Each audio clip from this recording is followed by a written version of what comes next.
Caio, quero te dar as boas-vindas aqui no DNA Empreendedor. Eu estou muito feliz de te receber e eu quero, com o coração assim, cheio de alegria, fazer a sua apresentação, porque é simplesmente fantástico tudo que você é e tudo que você conquistou até agora.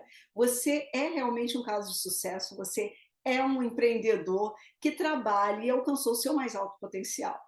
Vamos lá. Caio, você tem 44 anos, casado, pai da Francisca, morador de Mogi das Cruzes, palestrante, multiplicador e integrante da comunidade de fala CDF, membro da rede Recovery Brasil e coordenador do projeto Entre Pares, educador ambiental, voluntário da ONG SOS Mata Atlântica, fotógrafo de pet e já deu entrevista para grandes nomes como o Dr. Drauzio Varela, Fátima Bernardes, e agora está aqui comigo no DNA Empreendedor. Com muita alegria eu te dou as boas-vindas, Caio. Obrigado. Eu fico contente pelo convite, Marina, que a gente tenha um tempo aqui agradável, que a gente possa conversar bastante, e eu estou à disposição de você. Caio, eu queria que você dividisse com a gente um pouquinho de como é que é a sua jornada, porque não deve ter sido fácil para você tem uma expressão exata, não é que você tem o toque, mas você é usuário do toque. Me explica isso e como é que isso entrou na sua vida como empreendedor? Marina, eu acho muito boa a tua pergunta. A gente usa algumas nomenclaturas para essa questão, né? Em alguns lugares a gente usa usuário, em alguns lugares cliente, outros lugares como portador. E eu gosto de me definir como Caio, como você fez a leitura, né? Então, sou casado, pai da Francisca, gosto dessa questão ambiental, gosto de bichos e sou uma pessoa com um transtorno, né? Então, é dessa forma, porque eu não sou o transtorno, né? Eu tenho um transtorno, como poderia ter a questão da pressão alta, cuidar da minha glicemia, como qualquer outro problema de saúde. Então, é essa definição que eu gosto. Meu nome é Caio, né? Tenho 44 anos e tenho toque. Até mesmo porque o toque não me define, que é o transtorno obsessivo compulsivo, né? Então, essa doença não me define. Eu sou muito além disso. Sem dúvida nenhuma. E o que eu acho mais fascinante na sua história é que o toque não te define. E você é prova viva disso, que você transformou a sua vida num exemplo, numa grande motivação. O toque ele vem só como um detalhe para mostrar para as pessoas que, mesmo que você tenha um grande desafio na sua vida, isso não te impede de chegar onde você quer, não é verdade, Caio? Não, sem dúvida, é que eu digo, né? Temos vários desafios diários, semanais, mensais, ou como os desafios da vida. É interessante compartilhar isso, porque em nenhum momento, desde o meu diagnóstico, eu me questionei, por que eu? Por que não um outro? Por que será que isso aconteceu? O importante é saber que existe um diagnóstico, o mais importante, existe um tratamento, né? Eu poderia ficar aqui me lamentando, dizendo, o toque não deixa que eu faça essas coisas, que eu não possa ser empreendedor, que eu não posso sonhar, que eu não posso constituir uma família. Eu não vejo por esse lado. Sim, em alguns momentos ele gera algumas limitações, mas o importante é se cuidar, né? A questão do autocuidado e aprender a lidar com isso, né? Então eu também não vou chamar como um presente, mas eu vejo como uma oportunidade. Ele me fez crescer como pessoa, ele me fez crescer como marido, como uma pessoa que participa da sociedade como um todo, e também tem me gerado muita oportunidade, né? De realmente trazer um sentido para a vida. Então, o que eu digo, vamos para frente, né? Exatamente. E essas oportunidades que vieram, que você conseguiu enxergar, porque todos nós temos oportunidades o tempo todo, né, Caio? Mas nem sempre a gente consegue enxergar essas oportunidades. Você conseguiu visualizar isso na sua vida, você conseguiu fazer disso um negócio, não é verdade? Você tem um livro que vai ser lançado esse ano ainda, você é palestrante, então você conseguiu trazer tudo isso a seu favor. Me conta um pouquinho sobre essa trajetória. Não, eu acho assim que são desafios. falar um pouquinho dos sintomas, então, desde lá da época que eu era criança, com 4, 5 anos, iniciaram esses sintomas. Então, eu já via que existia algo diferente, né?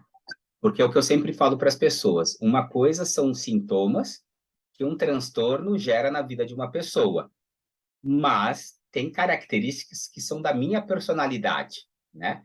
Então, seria muito fácil dizer que em alguns momentos eu fico com raiva, por exemplo, por causa do toque. Não, não é isso que acontece. Mas eu acho que o mais importante durante essa trajetória foi o autoconhecimento. Então, lá, desde os 12, 13 anos, quando eu saí de uma escola bem pequenininha, num bairro aqui em São Paulo, e fui estudar numa escola extremamente competitiva, foi a primeira vez que eu pedi ajuda, né? E essa ajuda vem através de uma orientadora educacional, uma figura muito importante nas escolas. A gente sabe que nem todas as escolas têm essa figura hoje, e eu levei para ela algumas dificuldades que eu tinha. E eu falei, não, eu quero conversar com uma psicóloga. Então, foi a primeira pessoa que eu pedi ajuda que falou, não, eu acho que esse movimento é legal. E eu fui conversar com a minha mãe e falei, mãe, eu gostaria de ir numa psicóloga. Minha mãe, nossa, mas você com 13 anos, o que que você tem? E eu acho que desde o início dessa jornada do autoconhecimento, porque a gente tem que primeiro quebrar um tabu.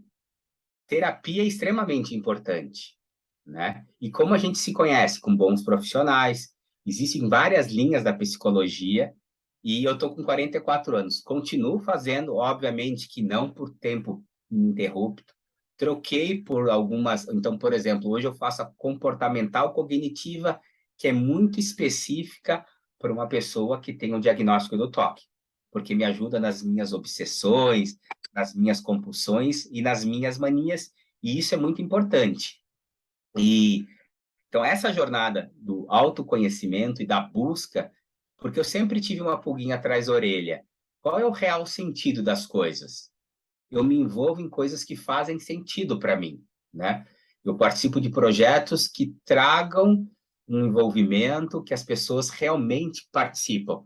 E desde menina eu fui assim. Uma outra característica que eu tinha, eu com 13, 14 anos já era coordenador de turma, né? O líder de classe. Eu gostava de estar envolvido, então eu gostava de buscar melhoria, sabe? Junto da escola, ou coisas que a gente podia fazer. E acredito que muito dessa questão de ter um transtorno me ajudou muito. Só que naquele momento eu não sabia, apesar de já ter alguns comportamentos diferentes. E isso me ajudou a ser essa pessoa. Aí fui trabalhar numa grande empresa, e eu nunca quis ser gestor de uma empresa. Eu sempre dizia para o meu pai, pai, eu quero ser feliz, né? E hoje eu digo que, mesmo não tendo um cargo, sendo diretor, eu não sou uma pessoa que tenho muitas posses, eu moro de aluguel, eu tenho meu carro, a minha esposa tem o espaço dela, é empreendedora, eu estou muito feliz. E eu acho que o toque me ajudou muito com isso, sabe? Muito, muito mesmo. Linda essa visão, Caio. Linda essa visão. Ajudou você a enxergar a vida de um outro prisma, trouxe para você uma conscientização dessa. Me corrija se eu estiver errada. Na verdade, o autoconhecimento ele veio por causa do transtorno ou você buscou o autoconhecimento aleatoriamente porque achou que aquilo pudesse fazer bem para você e aí então você trouxe isso para te ajudar no transtorno?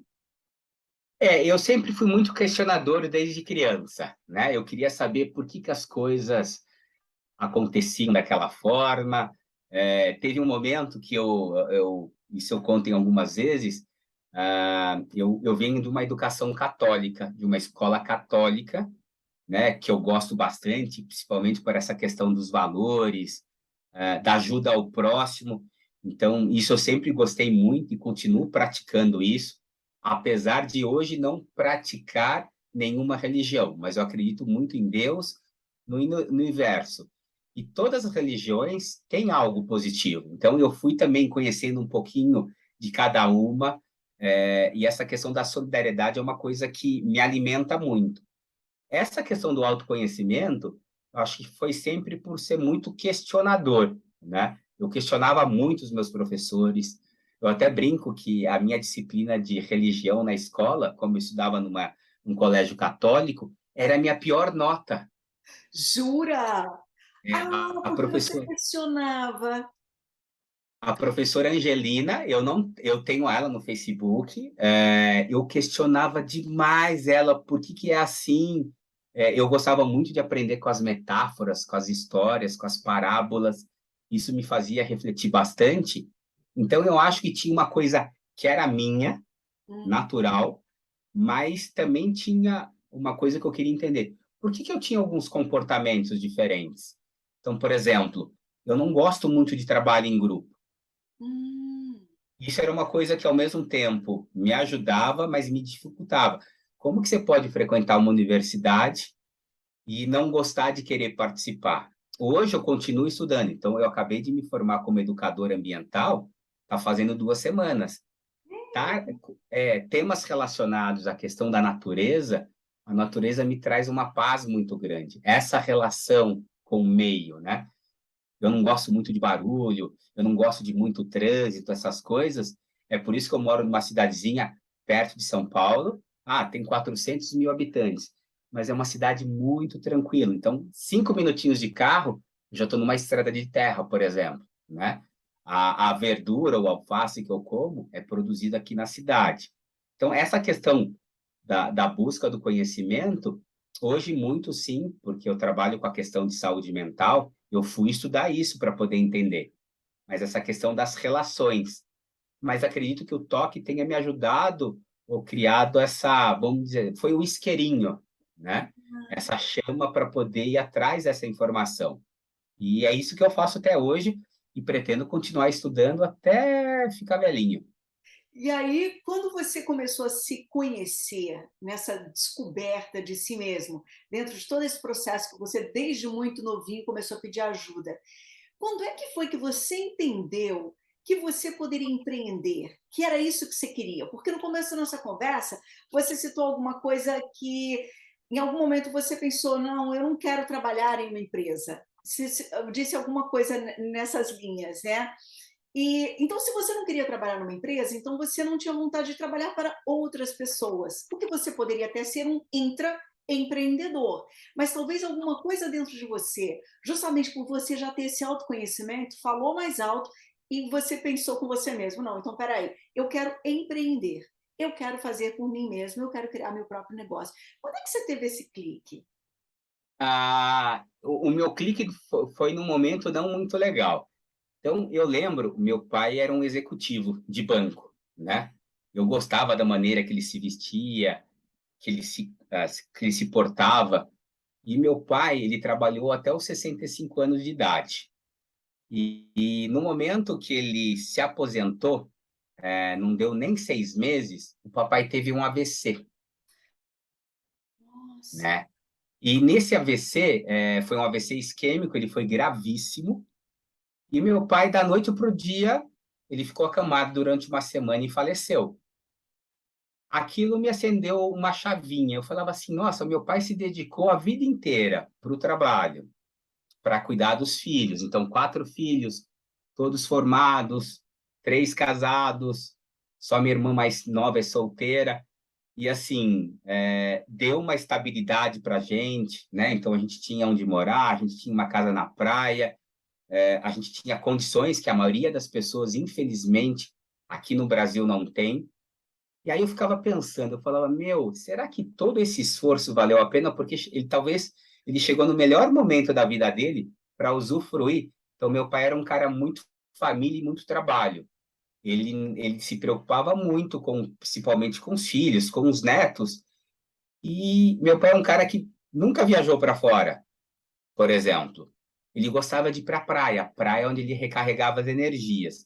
E nesse momento, eu tinha assumido o cargo de gerente de recursos humanos de uma multinacional francesa, né? Você queria, se você me perguntar hoje, você realmente queria ter assumido? Não. Eu assumi muito aquele papel porque eu queria mostrar para o meu pai que era possível, Ah, né? E se era uma coisa que fazia ele feliz, e assim, ele não conseguiu nem me acompanhar na minha trajetória dentro da empresa, porque eu entrei dia 15 e ele faleceu dia 29. Foram 2 semanas. Nossa, que Aquilo deu um nó na minha cabeça. aham. E naquele momento eu morava com a minha mãe, e eu sempre disse para minha mãe: Mãe, eu só saio de casa, só deixo de morar com vocês se eu encontrar a mulher da minha vida. Se não, a senhora vai envelhecer comigo e eu vou continuar. Porque tem um papo meio careta. Não, imagina, você tem que ter a sua casa, ter as suas coisas. Não, eu sou diferente, porque eu sou muito família. E fiz um bom trabalho nessa empresa, só que, assim, algo faltava lá dentro. Eu acho que é uma coisa que cada um sente de uma forma diferente. E vinha muito aquela reflexão que eu fazia com meu pai quando era novo. Eu não acho errado o meu pai. Que pai não vai pensar bem para um filho? Que ele tenha um bom trabalho, que ele case bem, que ele tenha uma casa para morar, que ele tenha as contas em dias. Isso é natural. Eu acho que meu pai pensava isso. Só que voltou essa reflexão, que eu dizia assim, pai, eu não quero. E eu lembro que eu falava assim para ele, pai, eu não quero ser gerente, eu quero ser feliz. Se for para lavar carro, se for para cortar uma grama, se for para fazer qualquer coisa, isso que eu quero, né? Então, eu acho que é uma coisa muito particular de cada um. Eu fiz um bom trabalho nessa empresa, só que a questão de vivenciar o luto, né? Que é uma coisa individual para cada um. Quando realmente eu comecei a vivenciar, eu estava trabalhando 14, 16 horas por dia, né? Um workaholic. Uhum. Aí eu tive uma crise hipertensiva, coisa que eu nunca tinha tido na minha vida. Aí foi quando veio uma chama, né? Um pensamento, dizendo assim: é isso que você quer para você? Então eu estava acima do peso, não estava cuidando da minha saúde, queria, né, por alguns momentos, ocupar o lugar do meu pai. Não, eu sou filho, né? Eu não sou o pai, eu não tenho que cuidar da minha mãe, das minhas irmãs. Eu acho que isso gerou muita expectativa e muita ansiedade. Aí eu tive uma crise depressiva depois de um ano. E, infelizmente, a gente tem essa cultura ainda dentro da sociedade, principalmente com a questão de uma doença mental, de um transtorno mental, essa pessoa fica incapaz. E eu que trabalhava como gerente de pessoas, como uma pessoa como eu poderia ser afastado do trabalho por estar depressivo. Então, esse peso foi muito grande. Fiquei afastado 45 dias. Não é fácil passar pelo INSS, passar por perícia, porque você não tem algo visual para mostrar para as pessoas. E fiquei afastado. E quando eu voltei, a empresa não estava preocupada de me receber, de me reintegrar.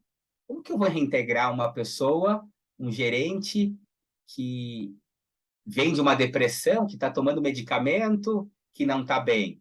Aí a gente, na maioria dos casos, né, não só como eu, como outras situações eu fui mandado embora, né? Fui mandado embora com contas para pagar, eu tinha benefícios pela empresa, e assim, infelizmente, essa questão da invisibilidade, a gente é tratado como números, Sim. né? Na maioria das vezes. Então, é assim que, mas a empresa, não é a empresa, quem que forma a empresa? São as pessoas, mas as pessoas aprendem, então, essa coisa do descartável. Aí Uhum. foi quando eu liguei a chavinha, fui fazer muito trabalho voluntário. O trabalho voluntário, para mim, ele me serviu para me demonstrar que realmente eu era capaz. Aí eu fui trabalhar na Copa das Confederações como voluntário. Aí eu fui contratado para trabalhar para a FIFA na Copa do Mundo no Brasil. Aí eu comecei a me readequar. Eu não queria ter um trabalho de segunda a sexta-feira, sabe aquela coisa? Você entra às 8, sai às 18. É. E fui me reinventando. Uhum. Até que eu fiz um curso com um americano, que ele é um ativista na área de saúde mental, em 2015, onde ele treinaria algumas pessoas que estariam dispostas a contar a sua história de superação. Aí foi aonde começou a minha reviravolta. Que fascinante tudo isso que você está me contando. E foi então que você se reinventou. Sim, então são 7 anos se reinventando todos os dias. Eu comecei como integrante desse grupo, onde a gente é treinado dentro de uma metodologia para a gente levar esse autoconhecimento, falar sobre a pessoa que tem um transtorno e mostrar para a sociedade que nós temos valores, que nós somos capazes de falar do preconceito, do estigma de ter uma doença e que a gente pode sonhar como qualquer outra pessoa. E depois de 7 anos, hoje eu sou multiplicador dessa metodologia. Estou formando um grupo lá em Santa Maria, com pessoas aqui de São Paulo, e a gente provavelmente no segundo semestre a gente vai implantar um projeto desse aqui na Zona Leste, levando esperança para outras pessoas, como aconteceu comigo. Caio, eu estou achando tudo isso tão fascinante. Você tocou em tantos pontos tão importantes para as pessoas se libertarem de todas as formas, se libertarem de preconceitos. E esses preconceitos que eu digo não são preconceitos só em relação a qualquer doença, transtorno, qualquer coisa que te impeça de ter uma vida um pouco mais leve, um pouco mais acessível às vezes também, né? Você disse que o seu pai ele tinha uma expectativa em relação a você e seus irmãos, né? E é que é amor, isso é amor. Você espera que o seu filho fique bem na vida, e de preferência que tenha um trabalho fixo, de preferência que ganhe bem, de preferência todo aquele, todo aquele legado que o seu pai deixou, ele gostaria que você seguisse, que é aquele trabalho estável, aquela vida estável. E não era aí que você se encontrava, não era aí que você era feliz. Por amor ao seu pai, você acabou seguindo aqueles passos, mas que estavam te limitando, limitando de quem você realmente é, de onde você poderia chegar. Isso acontece com muitas pessoas, não é verdade? Às vezes a gente quer superar ou suprir as expectativas das pessoas que nos amam e a gente acaba deixando de trabalhar no nosso potencial, na nossa autenticidade, na nossa originalidade, de quem a gente realmente é e onde a gente vai conseguir expressar o nosso melhor e assim motivando e multiplicando, como você já faz, né? Esse benefício para outras pessoas. Então, há 7 anos atrás, você teve essa virada de chave e você começou a empreender. E foi aí que você começou a se tornar palestrante. E me conta um pouco dessa parte. É interessante porque eu só vou voltar numa coisa importante que eu acho que é legal. Meu pai sempre foi uma pessoa muito cuidadosa, né? Então, se você me perguntasse, Caio, fico até arrepiando falando com você, né? Ah, a gente não é preparado para essa questão da perda. Isso é uma coisa muito cultural nossa também, né?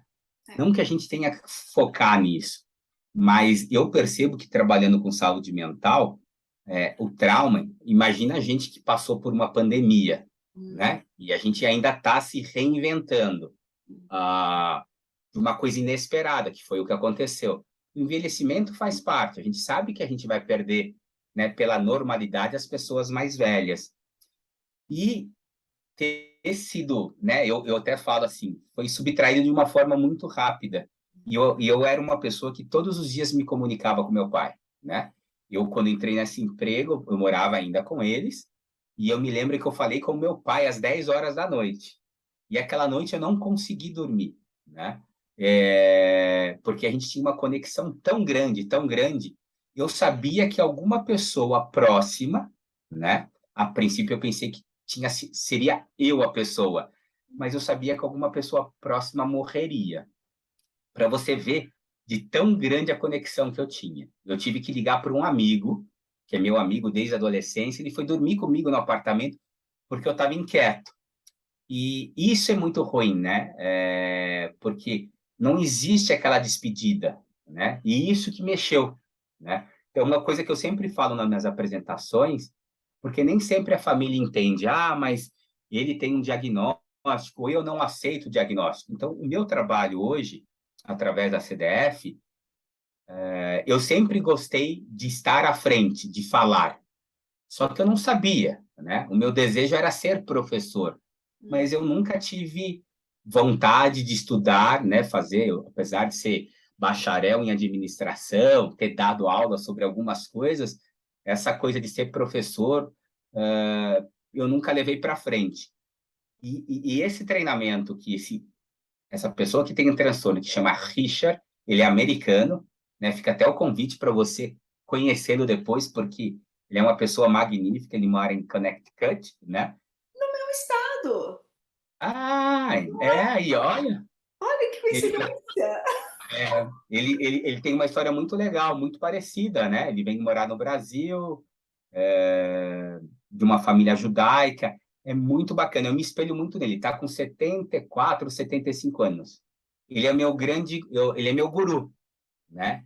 A Bacana. vida nos dá alguns presentes, e a vida me deu o Richard. Ele fez esse treinamento com pessoas com diversos diagnósticos. E qual é o objetivo nosso do trabalho em grupo? Da gente ir nos lugares e fazer as apresentações, contando sobre a nossa história. Só que a nossa história é contada dentro de uma metodologia, onde a gente cria um diálogo com a plateia. E as nossas apresentações, elas envolvem coisas que foram guardadas durante muito tempo. E eu acho que eu fui me libertando com esse trabalho.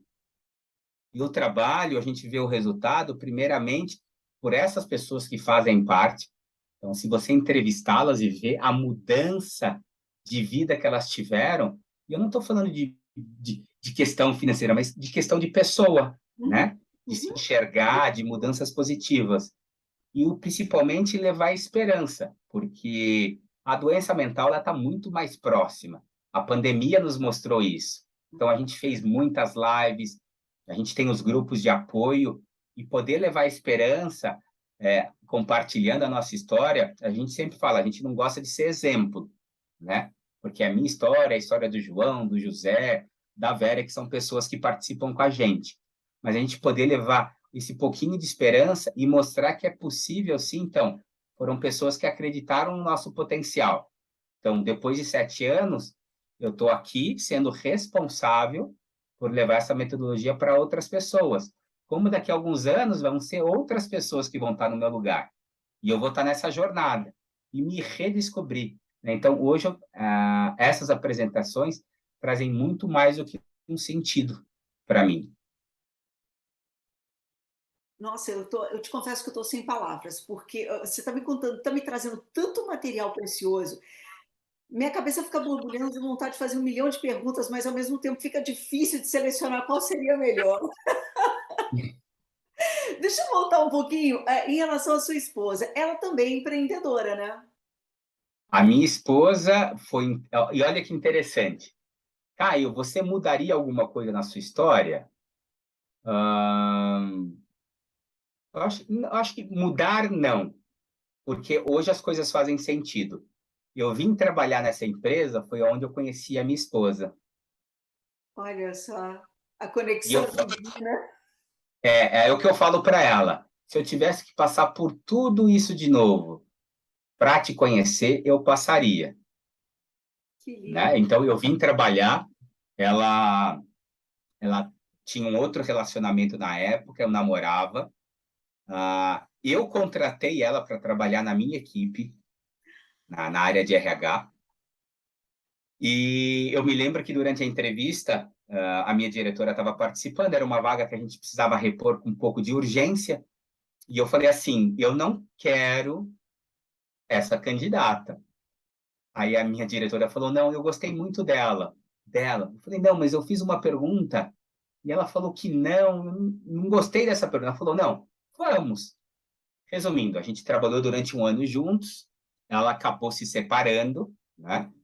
E depois disso a gente se tornou grandes amigos. Eu acho que uma coisa que a gente tem que quebrar, um outro tabu que eu trago, você tem que ter amigos no trabalho, Oh, excelente ponto. né? Uhum. Porque a gente, não, mas o trabalho é o trabalho, eu chego lá, visto a camisa na hora que eu bato o crachá. Não, aquilo faz parte da sua vida. Você passa um terço da sua vida, ou mais do que isso, no ambiente de trabalho. Então, ele tem que ser saudável. Você tem que trabalhar com pessoas que você confia, né? Você tem que estimular um relacionamento positivo, porque isso vai interferir não só no resultado da empresa, mas no resultado pessoal de cada um. E a minha equipe era muito bacana, eu gostava muito, e ela me apoiou muito na minha saída, porque realmente eu não culpo a empresa, não culpo a gestão da época, porque é assim que funciona. Um funcionário adoece, se ele não serve para fazer aquilo, a gente descarta. É duro dizer isso, mas é dessa forma que funciona. E eu fui descartado aquela hora, Uhum. né? Talvez precisasse de mais tempo, etc. A Kátia foi uma das pessoas, por mais que eu tivesse sido mandado embora, eu me coloquei à disposição durante quase um ano. Então, quando tinha alguma dúvida, né, alguma pergunta, eu sempre estava disposto. Isso era muito bom, porque eu me sentia bem, útil, sabe a questão da utilidade? Uhum. E aí a gente começou, depois que ela se separou, a gente teve uma amizade colorida, Uhum. né? Depois a gente foi para aquela parte tradicional. Namoramos, ficamos noivos e casamos. Mas o mais importante, todas as pessoas que eu tinha me relacionado até aquele momento não sabiam que eu tinha um transtorno. É por isso que eu falo que a morte do meu pai foi um divisor de água. Tem um lado ruim e tem um lado positivo. Porque depois que meu pai faleceu, eu assumi, durante uma entrevista com Drauzio Varela, que eu tinha um transtorno. Os meus pais não sabiam, meus amigos não sabiam que eu tinha, É porque eu verdade. tinha muita vergonha, eu sentia muita culpa. Eu dizia assim: imagina, eles vão ficar dizendo que então é por isso, por aquilo. Eu tinha muito medo de ser julgado. E a Kátia soube do meu probleminha também através da entrevista. E eu me lembro que eu falei para ela, eu falei: olha, se você não quiser ficar comigo, eu te entendo. Ela falou: imagina, agora é que eu quero.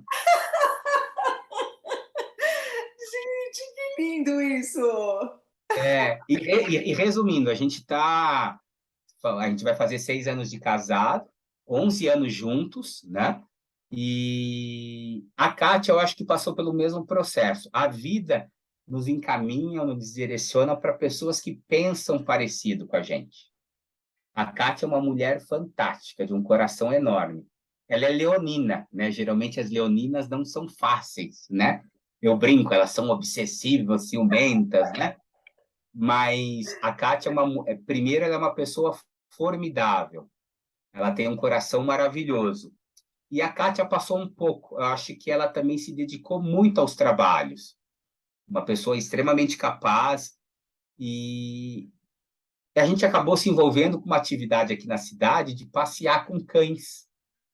Ah, Foi através de uma atividade voluntária que a gente fez. Foi aonde essa atividade me ajudou, esse relacionamento com os cães. Aí a Kátia deu uma reviravolta. Aí ela foi trabalhar num hotel e creche para cachorros. olha só, mais uma vez que vocês conseguiram enxergar uma oportunidade onde outras pessoas não tinham visto ainda. E ela foi trabalhar, amou o que ela estava fazendo, só que ela era colaboradora, né? Certo. Trabalhava super bem. Aí eu tive uma passagem rápida aqui por uma indicação política no serviço de bem-estar animal, que a Hum. gente pode conversar se você quiser, de uma pessoa assim trabalhar no serviço público. E resumindo, há 4 meses exatamente, ela abriu um espaço Ah, que chama Hotel e Creche Toca da Fran, em homenagem à Francisca, que foi adotada durante a pandemia. meu Deus, mas como as coisas vão encaixando e vai tudo se formando. Eu estou fascinada com tudo que eu estou ouvindo. Tudo, a gente não entende como é que as coisas vão chegando, mas é como se fosse um grande quebra-cabeça. Se você se abre para colocar as peças que estão mais fáceis para encaixar naquele momento, quando você menos percebe, tudo faz sentido. E hoje a gente tem. E por que Toca da Fran? A Fran, ela nos ensinou uma coisa muito positiva. A Fran está tatuada aqui no meu antebraço. É, Qual que é a, a raça dela? ela é sem raça definida, é uma vira-lata. É a melhor de todas. Olha, se tem um cachorrinho que é esperto e é safo, com o perdão da palavra, é o vira-lata. Eu sou apaixonada em vira-lata, já tive dois. E a Francisca, a gente conheceu nesse projeto, ela foi adotada durante a nossa adoção, e ela foi encontrada aqui num distrito de Mogi com 5 filhotes. Aí ficam em quarentena, os filhotes foram doados, ela foi doada, eu fui o primeiro voluntário a ter contato com ela. E eu me lembro até hoje do olhar que ela, essa troca de olhar que a gente tem com o cachorro, né? E naquele momento a minha esposa, não, imagina um cachorro em casa, não, não. Ela foi adotada. Só que ela foi adotada e foi devolvida, porque quem adotou achou ela muito quieta, muito quieta. Acontece, né? A gente não pode, né? Cada um tem uma expectativa. E foi logo no começo da pandemia. Aí, quando ela voltou, eu falei, amor, a Francisca voltou, vamos conhecer? Ela falou, não, não, não, não. Aí ela assistiu um filme chamado Sim, Senhor, do Jim Carrey. Tá. É fabuloso esse filme. No filme, ele tem que falar sim para tudo. Aham. E ela assistiu esse filme numa quarta-feira, ela falou, quero conhecer a Francisca amanhã. Falei, hã? Aí eu falei, mas a Francisca é pequenininha, deve pesar uns 5, 6 quilos. A Francisca pesa 12, é porte médio. Eu falei, amor, você vai passear com ela. Se você gostar, a gente leva. Resumindo, a Francisca está 2 anos e meio com a gente.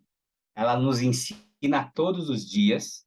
Então, ela teve uma vida difícil, porque ela veio da rua, ela foi abandonada, ela foi rejeitada. E por que toca da Fran? Ela parece muito comigo, porque eu vivia dentro de uma gaiola, né? Eu me sentia assim, com os meus pensamentos, com os meus medos, com as minhas inseguranças, até conhecer, né, o Richard, que gerou essa oportunidade não só para mim e para os outros. E o ganho como eu tive como pessoa, como profissional, então, hoje eu sou respeitado. Eu não tenho a formação na área de saúde, mas eu tenho a minha história vivida, A que ela é vivência. tão importante quanto o conhecimento também. E se a gente pode trabalhar em conjunto, é isso. E a Kátia resolveu, né, num momento assim, bem pensado, vamos abrir a toca da Fran, porque a Fran gosta de ficar quietinha no canto dela, como eu sou também. E a toca está indo super bem, graças a Deus. Então, agora, a Kátia também é empreendedora com a Toca da Fran. Você tem todos os seus empreendimentos, né? Palestrante, você tem outros business também que acontecem para você. E agora, a Fran, nesse contexto todo, que veio com uma identificação, ela veio assim: olha, essa é minha família, eu faço parte, eu espero que eles me encontrem logo, né? Porque assim que vocês se encontraram, foi amor à primeira vista. Isso acontece muito, né? Essa É, conexão. eu acho que quando a gente está com o coração aberto, eu acho que essa questão dos sentidos é importante. É que eu falo para as pessoas, de vez em quando, a gente quer a casa perfeita, o emprego perfeito. De vez em quando, o perfeito está muito próximo da gente, né? É o que eu falo, o perfeito não existe, principalmente para uma pessoa que tem toque, que é preocupado com o perfeccionismo, com a simetria. Então, o importante é começar a fazer. E você pode melhorar, porque se você já começa lá no perfeito, você não tem margem de erro e você não tem margem para poder corrigir. Então, é o que eu tenho aprendido. Então, é o que eu falo. O toque, trabalhar com a questão de saúde mental, falar com o coração, isso tem me ensinado muito e tem trazido muito propósito para a minha vida. Eu Propósito não de vida, né? o propósito de vida, porque eu sempre perguntava qual é o meu projeto de vida, qual é o sentido. E eu estou falando também de uma maneira espiritual. E Uhum. eu acredito de tudo um pouco. Quem sou eu para dizer que o evangélico é menos importante que o católico, que o judaísmo não serve, o islamismo não é importante? Tem coisas lindas. Então, quando a gente não sai aí para descobrir, a gente fica muito míope. E a gente vive um momento muito ruim como sociedade, né? Essa coisa do 8 ou 80, ou você é ou você não é. A gente acaba excluindo. Por que não pega o 8 com 80, a gente vai para o 44, né? Então, essa polaridade, ela faz mal para o indivíduo e ela faz mal para a sociedade como um todo, né? E eu acho que o nosso trabalho, o meu trabalho, é justamente tentar falar sobre isso. Eu tenho as minhas convicções políticas, mas eu não vou envolver com o meu trabalho. O meu trabalho é muito maior do que o meu gosto pessoal, seja por um time, seja por um político. Enquanto a gente continuar assim como sociedade, a gente vai continuar se digladiando e cada um indo para o seu lado. Aí é pior para todo mundo, né? Exatamente. Você colocar o seu chamado, o seu propósito de vida em primeiro lugar, você acaba deixando todas essas peculiaridades que poderiam ser grandes empecilhos, você acaba colocando tudo isso no devido lugar, que é de lado, deixa isso de lado. Tem coisa muito mais importante para ser vivida, para ser distribuída, para ser compartilhada, para ser dividida. E a gente fica se prendendo, às vezes, a coisas tão pequenas, né, à nossa volta. Eu acho esse seu convite fascinante. E eu sei que a gente até já passou um pouco da nossa expectativa de tempo, então eu convido você a fazer um convite, te convido a convidar outras pessoas a fazer parte desse 44. Não precisa ser 8, não precisa ser 80, você pode ser 44. Ah, não, sim, eu acho que é justamente isso. A gente não vai estar contente 100% do tempo. Eu acho que a gente tem que... O pluralismo das ideias é que trouxe a nossa geração até aqui, né? Mas que a gente pudesse se unir pelo um bem comum, né? Então, quando eu falo dessa questão da natureza, a natureza nos deu um recado, né? Se a gente não se cuidar como ser vivo, né? O ser humano, a natureza, essa questão do equilíbrio, e principalmente respeitando a opinião das pessoas, qual é o futuro da humanidade, né? O que a gente está deixando como legado? Eu não tenho filhos, mas eu tenho sobrinhos, já sou tio-avô, né? Tenho as minhas tartarugas também. Alguém vai ter que cuidar delas, porque a tartaruga vive num outro espaço de tempo, numa outra velocidade, né? Verdade. Então, o que tudo isso tem de trazer de ensinamento para a gente? E fazer esse convite, né? Principalmente da gente escutar o nosso coração, da gente sair dessa coisa frenética de todos os dias. Eu, de vez em quando, paro. Quantas horas eu perdi da minha vida, né? Lá no trânsito, né? Com reuniões que não me levavam a lugar nenhum, ou com discussões tão bobas, né? Por querer colocar meu ponto de vista, achar que eu tinha razão. Não, se a pessoa acha que é a razão dela, então beleza. Deixa a vida. Vamos se envolver com coisa positiva, né? Que faça que a gente se sinta melhor, né? Então, esse é o objetivo do meu trabalho hoje. E se eu posso deixar um recado, eu faço esse convite, né? Para que a gente escute mais o nosso coração e que a gente não tenha medo de assumir as nossas escolhas, do que a gente gosta e vamos embora. Ontem, na segunda-feira, então, 2 dias atrás, eu fui lá num parque e fui... Eu não gosto de ver lixo, principalmente da natureza. Eu fico muito preocupado. Ah, um pássaro, né? Algum animal pode comer. Eu vou lá e cato o lixo. Eu já ouvi várias pessoas dizendo assim, nossa, mas você perde seu tempo com isso? Eu não perco, né? Então, é igual a Madre Teresa de Calcutá falava, ela está aqui do meu lado, né? É... Tanto ela como São Francisco de Assis, protetores dos animais, né? Que Eu lindo. gosto muito deles. São duas pessoas que nos trazem coisas positivas, né? E olha que São Francisco, né, era todo rebelde, né? Eu sou um pouco rebelde como ele também. Então a gente pode fazer essa diferença nas pequenas coisas, né? Então eu tento fazer isso no meu dia a dia e sou muito feliz, muito grato que esse presente que a vida me deu. Então eu tento aproveitar. Tem dias ruins? Tem, infelizmente. Mas vamos embora, porque a gente pode colher muita coisa positiva. Sem dúvida. E nisso, no seu dia a dia, fazendo o seu melhor a cada dia, escutando a sua intuitividade, escutando o seu coração, seguindo os seus dons naturais, aquilo que você já veio com isso no coração, já pré-determinado, que é distribuir essas lições de vidas tão preciosas, transformar outras pessoas. E a gente segue isso na certeza de que você está trabalhando no seu potencial e que isso é possível. Outras pessoas, como eu disse no início, podem pensar, nossa, mas viver no meu potencial, no meu mais alto potencial, é uma coisa tão distante da minha realidade. Não, não é. É você fazer aquilo que você ama, dentro de um contexto, com o pé no chão, dentro de uma realidade, sem aquela coisa lúdica também, né? Eu faço o que eu amo, minha vida é perfeita. Não, você vai ter trabalho, você vai ter desafios, mas você está fazendo o que você gosta, e isso te faz expandir como ser humano, isso te faz expandir como pessoa, te faz expandir espiritualmente e te leva a alcançar coisas que você nem imaginava, porque você abre campos de possibilidades que antes não existiam. Então, sai da toca, Se coloque no mundo, se coloque a serviço, escute seu coração, porque assim você consegue alcançar seu mais alto potencial. E eu só tenho a te agradecer, Caio, foi incrível, incrível ter te dar a honra de ouvir um pouco da sua história, de sentir essa motivação toda, porque até indiretamente você motiva a gente. Eu já saio dessa conversa aqui muito mais animada, energizada, já com mais planos ainda para cumprir, porque você passa essa força, só a sua presença já traz para a gente essa transformação. E se as pessoas quiserem te acompanhar pelas redes sociais, como é que a gente faz? Eu tenho meu perfil lá no Instagram, né, e no Facebook, o meu nome, Caio Wilmers Manso, né? Tiro cedilha, é fácil de me encontrar.